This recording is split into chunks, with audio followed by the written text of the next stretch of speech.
नमस्कार विद्यार्थी मित्रांनो. आज आपण प्लांट वॉटर रिलेशन मध्ये pathway of water across the root occurs in two ways. म्हणजे वॉटरचा जो पाथवे जो आहे अक्रॉस द रूट त्या ठिकाणी दोन पद्धतीने होत असतो. एक आहे अपोप्लास्ट पाथवे आणि दुसरा आहे सिम्प्लास्ट पाथवे. पुष्कळ वेळा बोर्डाच्या परीक्षेमध्ये असा प्रश्न विचारला गेला होता ज्यामध्ये अपोप्लास्ट पाथवे किंवा सिम्प्लास्ट पाथवे यावर शॉर्ट नोट्स किंवा डायग्राम बेस्ड क्वेश्चन जर बघितले आपण तर या डायग्राम बेस्ड क्वेश्चन मध्ये जर बघितलं आपण तर ह्या ठिकाणी डायग्राम बेस्ड क्वेश्चन मध्ये मागच्याच वर्षी 2024च्या प्रश्नपत्रिकेमध्ये प्रश्न विचारला गेला होता. या ठिकाणी ही जी डायग्राम या ठिकाणी तुम्हाला दिसते pathway for the water uptake by the root. इथं ह्या डायग्राम ऑलरेडी क्वेश्चन पेपर मध्ये दिली होती आणि त्या ठिकाणी लेबलिंगला कोणता सिम्प्लास्ट पाथवे आणि कोणता अपोप्लास्ट पाथवे आहे असं त्या ठिकाणी मेन्शन करण्यासाठी ती डायग्राम दिली होती आणि 2 मार्कासाठी प्रश्न होता.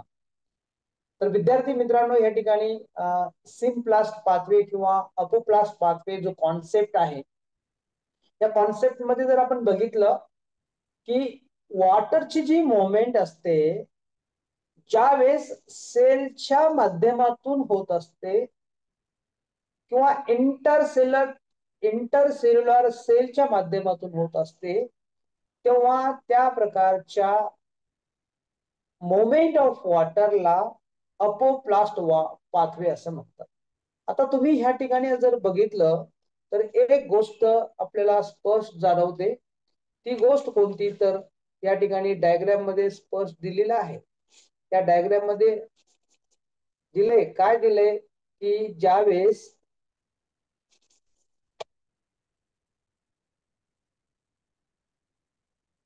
आता या ठिकाणी मी मेन्शन करतो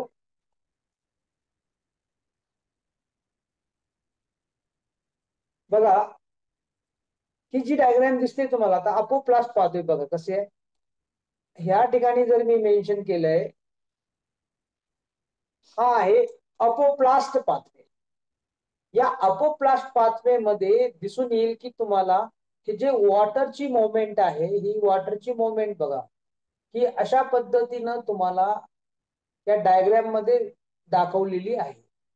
ही मोमेंट कशी व्हायला लागली आहे सेल टू सेल व्हायली थ्रू दी सेल वॉलच्या माध्यमातून व्हायली. म्हणजे इथे एक सेल आहे इथं सेल वॉल आहे इथे एक सेल आहे इथे सेल वॉल आहे प्रत्येक सेलचा सेल वॉल आहे आणि ह्याच्यामधून त्या ठिकाणी इंट्रा सेल्युलर प्लेसेसच्या वॉल मधून सेल वॉल मधून ही मोमेंट होत असते. This moment is the non osmotic and occurs due to the inhibition. अशा प्रकारची अपोप्लास्ट पाथवे मध्ये जर आपण बघितलं ही मोमेंट ही कशी नॉन ऑस्मोटिक आहे. नॉन ऑस्मोटिक म्हणजे तिथं कुठल्या प्रकारचं ऑस्मोसिस नाहीये. तिथं ऑस्मोटिक प्रेशर काही एक्झर्टेड होत नाहीये. त्या ठिकाणी ओनली दी इन्हिबिशन ह्या फिजिओलॉजिकल प्रोसेसच्या माध्यमातून या ठिकाणी अपोप्लास्ट पाथवे मध्ये आपल्याला काय दिसून येत आहे the moment of water. Movement of water is through take place cell wall intracellular places.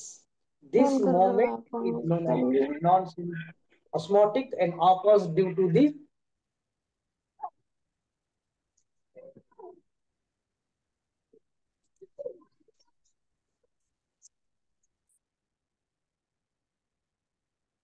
या प्रकारच्या मोमेंट मध्ये जर बघितलं आपण water moves through the hydrophilic cell walls of the root hairs and cortical cell up to a endodermis.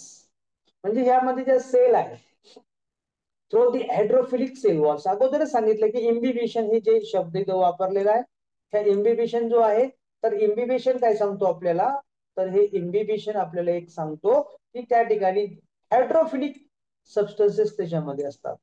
Hydrophilic substances त्यामध्ये आहेत आणि hydrophilic substances असल्यामुळं this movement is the take place through this hydrophilic cell walls of the root hair cortical cell up to the endodermis. अशा पद्धतीचा जो या ठिकाणी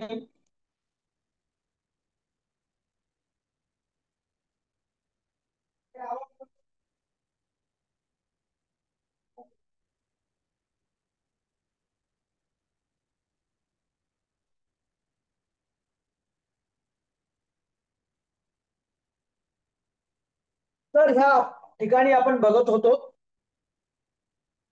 apoplast pathway मध्ये हे इन्हिबिशन आहे, नॉन ऑस्मोटिक आहे, वॉटरची मुवमेंट होत असते सेल वॉल आणि इंट्रासेल्युलर प्लेसेस मधून, आणि हे जे अपोप्लास्ट पाथवे आहे पण बघतोय या अपोप्लास्ट पाथवे मध्ये हे आपल्याला बघायला मिळेल. नाव आता बघूया आपण या ठिकाणी की सिम्प्लास्ट पाथवे कसा होतो. सिम्प्लास्ट पाथवे मध्ये तुम्हाला या दुसऱ्या डायग्राम मध्ये सुद्धा तुम्ही बघू शकता symplastic and apoplastic pathway of water. तत्पूर्वी आपण ह्या ठिकाणी सिम्प्लास्ट समजावून घेऊया की सिम्प्लास्ट पाथवे काय. सिम्प्लास्ट पाथवे मध्ये जर आपण बघितलं तर या ठिकाणी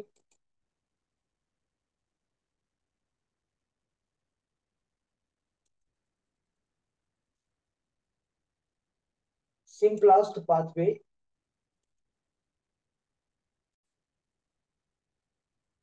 आता सिम्प्लास्ट पाथवे आपण बघूया. या सिम्प्लास्ट पाथवे मध्ये this moment of water through the cell to cell through the cytoplasmic bridge called as the plasmodesmata. आपण ह्या डायग्राम मध्ये काळजीपूर्वक जर बघितलं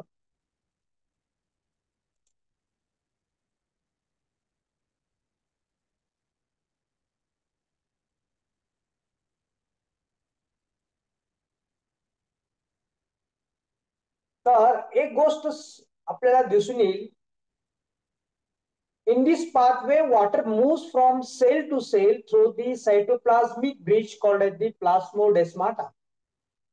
And plasmodesmata interconnect the cytoplasm of the all cells, forms the cytoplasmic network is called as the symplast. And so the water moves through it from root hair to up cortex up to xylem, hence called as the symplast pathway, and it is also called as the transmembrane pathway.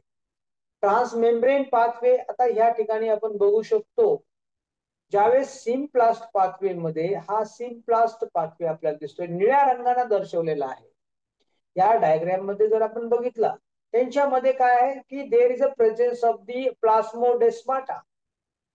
हा plasmodesmata म्हणजे काय दोन sale मध्ये असणारा जो bridge आहे तिथून तो पाणी काय जसं आपण ब्रिजचा कॉन्सेप्ट जर बघितला ब्रिज काय असतो की खालून पाणी चालल्या जातं वरून रोड असतो. तसं इथं जर आपण बघितलं तर दोन सेलच्या मध्ये त्याला जोडणारा जो भाग असतो त्याला interconnect the cytoplasm of all cells and form the cytoplasmic network called the symplast. Plasmodesmata interconnected झालेले असतात सायटोप्लाझम ऑफ ऑल सेल्स आणि त्याच्यामधून ते मोमेंट ऑफ वॉटर होत असते. It is a transmembrane pathway. Symplast पाथवेला ट्रान्समेम्ब्रेन पाथवे सुद्धा असं म्हणतात. सिम्प्लास्ट पाथवे मध्ये अशा पद्धतीने वॉटरची मुवमेंट होत असते परंतु अपोप्लास्ट पाथवे मध्ये तिथं कुठल्या प्रकारचा प्लास्मोडेस्माटा नसतो. तिथं सेल टू सेल सेल वॉलच्या सेल वॉल मधून ते काय होत असते त्याची मुवमेंट होत असते. या पद्धतीला म्हणतात that is known as the symplast pathway and apoplast pathway. So apoplast pathway आणि सिम्प्लास्ट पाथवे मध्ये जर आपण बघितलं ऍडिशनल जर इन्फॉर्मेशन जर बघितली तर apoplast pathway is provide the root toward the vascular steel through the intercellular space and cell wall of the epidermis and cortex. and additional apoplastic route that allows the direct access to the xylem phloem is along the margins of the secondary roots. And though these secondary roots develop from the pericycle cell layer just inside the endodermis.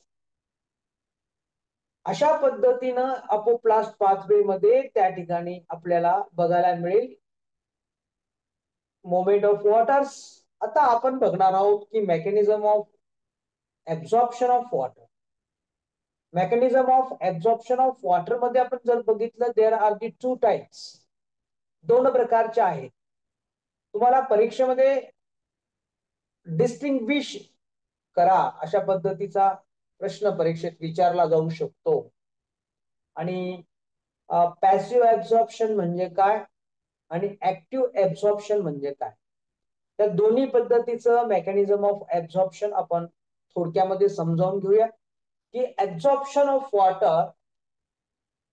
वॉटरचं जे absorption होत असतं without expenditure of energy, जेव्हा without expenditure of energy होत असतं and accordance to the concentration gradient is called as the passive absorption. Passive absorption मध्ये जर बघितलं आपण की water absorption of water without expenditure of energy and accordance to the concentration gradient is called the passive absorption. It is the main way to absorbing the water through the roots and not by the root from the soil into the plants. It is the main type way to the absorbing the water through the roots and not by the roots from the soil into the plants, and water get absorbed by transpiration pull. म्हणजे water हे absorption केलं जात असतं transpiration pull असतात. This proceed through the DPD gradient. About 98% of the total water absorb in a plant a passive. म्हणजे कुठल्या प्रकारची energy प्लांटची एक्सपेंडिचर न करता 98% total water is absorb. So passive absorption occurs during the daytime. Passive absorption occurs during the daytime when transpiration is in progress. Passive absorption कधी होतं? Day time मध्ये होतं when transpiration is in progress. कारण की त्याच्यावर depend करतं. ट्रान्सपिरेशनचा जेवढा rate असेल तेवढा ऍब्झॉर्प्शनचा रेट असेल. Passive absorption occurs during the daytime when the transpiration is in progress. It stop at a night. म्हणजे पॅसिव्ह ऍब्झॉर्प्शन रात्रीच्या वेळेला बंद होतं वेन ट्रान्सपिरेशन स्टॉप. म्हणजे ट्रान्सपिरेशन आणि ऍब्झॉर्प्शन पॅसिव्ह ऍब्झॉर्प्शन हे डायरेक्टली प्रोपोर्शनल आहे. हे वाढलं तर ते वाढतं. नाईटला ट्रान्सपिरेशन बंद असतं त्या ठिकाणी पॅसिव्ह ऍब्झॉर्प्शन सुद्धा काय होतं? स्टॉप होतं. Stop at night when the transpiration stop. Rapid transpiration create a tension in a झायलम vessel. झायलम vessel मध्ये बघितलं आपण तर त्या ठिकाणी तिथे टेन्शन क्रिएटेड होतं. रॅपिड ट्रान्सपिरेशन जास्त बाष्पीभवन होत असेल तर त्या ठिकाणी टेन्शन इन झायलम व्हेसल. झायलम व्हेसल मध्ये टेन्शन निर्माण होतं. प्रेशर क्रिएटेड होतं. This tension is transmitted to xylem in a roots with help of pull water upward passively. म्हणजे ज्यावेळेस त्या ठिकाणी झायलम व्हेसल मध्ये काय होईल की जलवाहिनी जी असते, झायलम व्हेसल म्हणजे एक जलवाहिनी असते, त्यांच्यामध्ये एक प्रकारचं प्रेशर क्रिएटेड होतं आणि त्या प्रेशरमुळं की त्या ठिकाणी रूट कडनं जे ऍब्झॉर्प्शन केलेलं वॉटर असतं water root absorb which help to pull करण्यासाठी water are the upward passive. आणि त्यानंतर ते वॉटर काय होतं? अपवर्ड म्हणजे झाडाच्या टोकाकडे चालल्या जातं, टीप कडे चालल्या जातं. And does not cause the ATP, does not affect the respiration. As it does not use ATP, it does not affect the respiration. रिस्पिरेशनचा किंवा एटीपी सिंथेसिसचा एटीपी यूजचा कुठेही या ठिकाणी संबंध येत नाही. It does not use the ATP, does not affect the respiration.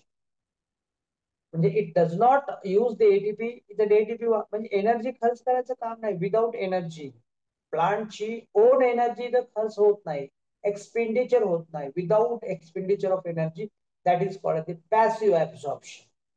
तर active absorption मध्ये आपण वेगळा डिफरन्स आहे, म्हणजे आपण त्याचा अगेन्स्ट मध्ये बघतोय की ऍक्टिव्ह ऍब्झॉर्प्शन मध्ये काय होईल, की ऍक्टिव्ह ऍब्झॉर्प्शन मध्ये ज्यावेळेस आपण बघतो absorption of water with expenditure of energy. लक्षात घ्या विद्यार्थी मित्रांनो, की ज्यावेळेस आपण एनर्जी खर्च केली जाते, एक्सपेंडिचर होतो कशासाठी, तर ऍब्झॉर्प्शन ऑफ वॉटर साठी against the DPT gradient is called as the active absorption. आणि water is absorbed due to the activity of the roots and the root pressure developed in the living cell of the root. Water is absorbed due to the activity of the roots. Root मध्ये activity होईल, त्यामुळे त्या ठिकाणी काय होईल, water absorb केलं जाईल. and then root pressure develop. Root pressure develop म्हणजे रूट ऍब्सॉर्ब, ज्यावेळेस रूट वॉटर ऍब्सॉर्बिंग करतील तेव्हा त्याला काय लागेल, there is a need the pressure, root pressure. Root मध्ये प्रेशर निर्माण होणं गरजेचं, तेव्हाच ते वॉटर ऍब्सॉर्ब केलं जाईल. आणि त्यानंतर in a living cell of the root, रूटच्या ज्या लिव्हिंग सेल आहेत, कॉर्टिकल सेल असतील, त्यांच्यामध्ये एक प्रकारचं प्रेशर निर्माण होतं. Living cell of the root develop the pressure. Then active absorption occurs usually at a night time. त्याच्या अगेन्स्ट मध्ये ज्या पद्धतीने आपण बोललो की पॅसिव्ह ऍब्झॉर्प्शन मध्ये नाईटला बंद होतं, कारण की ते डायरेक्टली प्रोपोर्शनल कशासोबत आहे, तर ते आहे ट्रान्सफर डिपेंड. इथं this is the active absorption occurs usually at a night time when transpiration stop. त्यावेळेस ट्रान्सपिरेशन पूर्णपणे स्टॉप झालेलं असतं due to the closure of stomata. रात्रीच्या वेळेला स्टोमाटा बंद होतात, गार्ड सेल स्टोमाटा बंद करून टाकतात. The opening which are the present on the surface of the leaf that is having the guard cell. When at the time of the night, then the stomata are the closed. When transpiration stop, as the water absorption against the dpt gradient, there is an expenditure of ATP. म्हणजे तिथं काय होत असतं की water absorption against दी DPT gradient, जेवढा DPT असेल की त्याच्या अगेन्स्ट मध्ये काम करत असतं. There is expenditure of energy, म्हणजे त्या ठिकाणी प्लांटची एनर्जी वापरली जात असते, त्या ठिकाणी प्लांटची एटीपी युटिलायझेशन केलं जात असतं. This is the two types of the mechanism of water absorption, and active absorption may be two kinds. Active absorption दोन प्रकारचे आपल्याला बघायला मिळतील, त्याच्यामधला आहे ऑस्मॉटिक अँड नॉन ऑस्मॉटिक. विद्यार्थी मित्रांनो, आपल्याला हे काळजीपूर्वक लक्षात घ्यायचे, परीक्षेला निश्चित स्वरूपानं ह्याच्यावर प्रश्न विचारला जात असतो. आणि म्हणून ज्यावेळेस आपण हे कॉन्सेप्ट समजावून घेत असताना, ही संकल्पना समजावून घेत असताना, now you can discuss about the two type of the osmotic and non-osmotic active absorption. Osmotic absorption जर बघितलं आपण तर या ठिकाणी 1922 मध्ये ऍटकिन्स and प्राइस्टली and ऍटकिन्स 1922. According to this, water is absorbed from the soil into the xylem of the root according to the osmotic gradient. ह्या दोघांनी काय सांगितलं, या सायंटिस्टने काय सांगितलं की ह्यांच्या म्हणण्यानुसार वॉटर हे ऍब्झॉर्ब केलं जातं सॉइल मधून, डायरेक्टली कुठे जातं, झायलम ऑफ द रूट मध्ये. रूटचे काही झायलम सेल असते आणि तिथं गेल्यानंतर तिथं according to the osmotic gradient, तिथं काय असेल की ऑस्मॉटिक ग्रेडियंट असेल, म्हणजे ऑस्मॉटिक प्रेशर असेल. It does not directly use the energy, हे डायरेक्ट एनर्जी वापरत नाही. It use the energy for cell metabolic activities. ज्यावेळेस सेल मेटाबॉलिक ऍक्टिव्हिटी मध्ये एनर्जी वापरतात, त्या ठिकाणी due to the activity of living cell of the root gradient, DPT develops from epiblema to the pericycle. तिथं DPT develop केला जातो.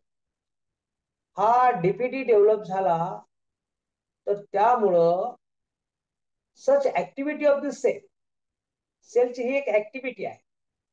Activity of the living cell of the root gradient of the DPT develops from epiblema to the pericycle. Epiblema पासून त्या sale पासून तर pericycle पर्यंत. Epiblema sale काय is a special type of the cells which are the present in a root hairs. तिथून ते pericycle कडे, pericycle कुठे स्टेम मध्ये, तिथून ते वॉटर कुठे चाललंय पेरिसायकल कडे चाललंय. पेरिसायकल मध्ये काय की झायलम व्हेसल्स प्रेझेंट आहे त्याच्या बाजूनं सराउंडिंग मध्ये. पेरिसायकल सेंटरला असतो. आणि अशा पद्धतीनं such activity of the cell create a hydrostatic pressure. त्याच्यामध्ये काय तयार होतं, हायड्रोस्टॅटिक प्रेशर निर्माण होतं आणि that hydrostatic pressure is known as the root pressure. त्यालाच रूट प्रेशर असं म्हटलं जातं.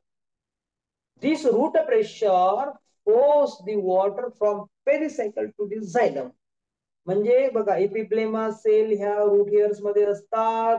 रूट हेअर्स मधून त्या ठिकाणी वॉटर कुठं चाललं पेरिसायकल कडे येतंय. पेरिसायकल मध्ये आलं की तिथून पेरिसायकल काय करतो, root pressure force the water from pericycle to the xylem. ते झायलम मध्ये चालल्या जातं and then upward to the stem. नंतर ते अपवर्ड टू द स्टेम कडे चालल्या जातं. म्हणजे ह्या पद्धतीनं त्याचं मुवमेंट होत असतं. That is known as the osmotic absorption. Other हँड्सला आपण जर बघितलं नॉन ऑस्मोटिक ऍब्झॉर्प्शन मध्ये क्रॅमर अँड थायमन in 1959 1959 मध्ये. According to this water is absorbed from the soil against the concentration gradient. म्हणजे हे जे वॉटर ऍब्झॉर्प्शन होत असतं नॉन ऑस्मोटिक ऍब्झॉर्प्शन मध्ये, such absorption require the direct use of energy. आपण जर बघितलं ऑस्मोटिक ऍब्झॉर्प्शन मध्ये एनर्जी डायरेक्टली वापरली जाते. इट युजेस एनर्जी आणि तिथं डायरेक्टली वापरले जात नाही. इथं काय व्हायला लागलं, use of energy release during the respiration. Respiration मधून त्या ठिकाणी जी एनर्जी वापरली जाते, प्रोड्यूस होते, ती एनर्जी इथं वापरली जाते. Such absorption require the direct use of energy. इथं डायरेक्टली एनर्जी वापरली चालली आहे. use of energy is released during the respiration and that are used in the non-osmotic absorption of water. Water absorption साठी त्या ठिकाणी ती एनर्जी वापरली जाते. रिस्पिरेशन मध्ये, मेटाबॉलिझम मध्ये तयार होणारी जी एनर्जी असते ती एनर्जी युटिलाइज केली जात असते. So poor supply of oxygen, low temperature, use of metabolic inhibitors decrease the rate of the respiration and water absorption. Poor supply of oxygen, जिथं पुअर सप्लाय ऑफ ऑक्सिजन असतं, low temperature असतं, use of metabolic inhibitors असतात. आणि अशा पद्धतीनं आपण जर बघितलं दोन्ही प्रकारच्या ऑस्मोटिक ऍब्झॉर्प्शन मध्ये आणि नॉन ऑस्मोटिक ऍब्झॉर्प्शन मध्ये दोघांचेही कॉन्सेप्ट वेगळे, दोन्ही ठिकाणी सायंटिस्ट वेगळ्या पद्धतीनं त्यांचं ऑब्झर्वेशन काय करतात ते प्रेडिक्ट करत असतात. आणि ह्या दोन पद्धतीचं ऑब्झर्वेशन ज्यावेळेस आपल्या समोर येतं हे आहे, दोन्ही ठिकाणी वापरली जाते एनर्जी. एक तर आहे कारण की हे प्रकार जे आहेत ते आहेत ऍक्टिव्ह ऍब्झॉर्प्शन. म्हणजे निश्चित स्वरूपानं दोन्ही प्रकारच्या ऍक्टिव्ह ऍब्झॉर्प्शन मध्ये एनर्जी वापरली जाणार आहे. परंतु ऑस्मोटिक ऍब्झॉर्प्शन मध्ये ती एनर्जी डायरेक्टली वापरली जात नाही, does not directly use the energy. इथं मात्र नॉन ऑस्मोटिक ऍब्झॉर्प्शन मध्ये एनर्जी ही डायरेक्टली वापरली जात असते. कशासाठी तर ऍब्झॉर्प्शन ऑफ वॉटर. वॉटरच्या ऍब्झॉर्प्शन साठी अशा प्रकारची एनर्जी ही डायरेक्टली वापरली जात असते. अशा पद्धतीचे दोन प्रकार आपण जर बघितले तर हे दोन प्रकार ही आपल्याला दिसून येतात. त्यानंतर आहे translocation of water. Translocation of water मध्ये जर आपण बघितलं तर ट्रान्सलोकेशन ऑफ वॉटर म्हणजे transport of water through which dissolve the minerals from the root to the other aerial parts like the stem, leaves against the gravity is called the translocation or the ascent of sun. ज्यावेळेस water absorb केल्यानंतर त्याला transport करणं गरजेचं असतं. त्याच्यामध्ये जे dissolve minerals असतात हे dissolve mineral from the root to the other aerial parts, ते अदर एरियल पार्ट्सला पोहोचविणं खूप गरजेचं असतं. त्याचं ट्रान्सलोकेशन होणं गरजेचं असतं. कारण की त्यांची फर्दर जी ग्रोथ असते त्या सगळ्या प्रकारच्या मिनरलवर डिपेंड करत असते, जे की पाण्यासोबत आलेले जे मिनरल्स असतात, जे की रूटने ऍब्सॉर्ब केलेले असतात, अशा प्रकारचे dissolved mineral from the root and to the other aerial parts like the stem, leaf against the gravity. त्याला ग्रॅव्हिटीच्या अगेन्स्ट काम करायचं असतं इन अपवर्ड डायरेक्शन मध्ये. That is called at the translocation of the ascent of sap. The translocation of water occurs through the lumen of xylem. आपण जर observation केलं तर translocation of water occurs through the lumen of xylem.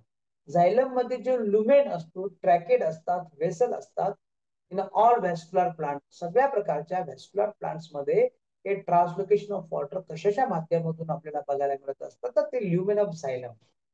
That is known as the tracheids, vessels in all vascular plants, and ringing experiment has a provided the xylem is a path of ascent of sap.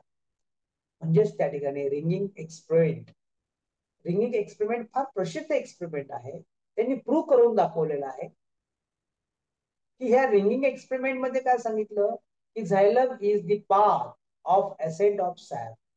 Ascent of sap म्हणजे that is called as the dissolved minerals waters is a path of ascent sap. This is a very important ringing experiment to that xylem is the path of ascent of sap. तर विद्यार्थी मित्रांनो, या ठिकाणी अशा पद्धतीचं आपण जे apoplast pathway, symplast pathway, त्याच्यानंतर मेकॅनिझम ऑफ वॉटर ऍब्झॉर्प्शन बघितलं. दोन प्रकारचं आपण बघितलं, पॅसिव्ह ऍब्झॉर्प्शन, दुसरं बघितलं ऍक्टिव्ह ऍब्झॉर्प्शन. पॅसिव्ह ऍब्झॉर्प्शन मध्ये काय होतं, ऍक्टिव्ह ऍब्झॉर्प्शन मध्ये काय होतं. ऍक्टिव्ह ऍब्झॉर्प्शनचे दोन प्रकार आपण बघितले, त्याच्यामध्ये कशा पद्धतीने एनर्जी वापरली जाते, या सर्व बाबीवर आपण सविस्तर चर्चा केली आहे. तर विद्यार्थी मित्रांनो, उद्याच्या लेक्चर मध्ये आपण बघणार आहोत. आज आपण या ठिकाणी थांबतोय. Mechanism and theories explain the mechanism of translocation of water. वॉटरच्या ट्रान्सलोकेशन संदर्भामध्ये आपण आताच बोललो की ट्रान्सलोकेशन जे होणं गरजेचं असतं, वॉटर ऍब्झॉर्ब केल्यानंतर डिझॉल्व मिनरल्स जेव्हा ऍब्झॉर्ब केले जातात आणि ते अगेन्स्ट ग्रॅव्हिटी काम करतात, कारण की त्याला अपवर्ड डायरेक्शन एरियल पार्टला त्या ठिकाणी असं प्रकारचं डिझॉल्व वॉटर मिनरल्स पोहोचविणं गरजेचं असतं. त्या ठिकाणी कशा पद्धतीनं मेकॅनिझम हे काम करत असतात, थिरीज काम करत असते, त्याबद्दल आपण उद्याला सविस्तरपैकी चर्चा करणार आहोत. तत्पूर्वी त्यासाठी धन्यवाद. Thank you so much.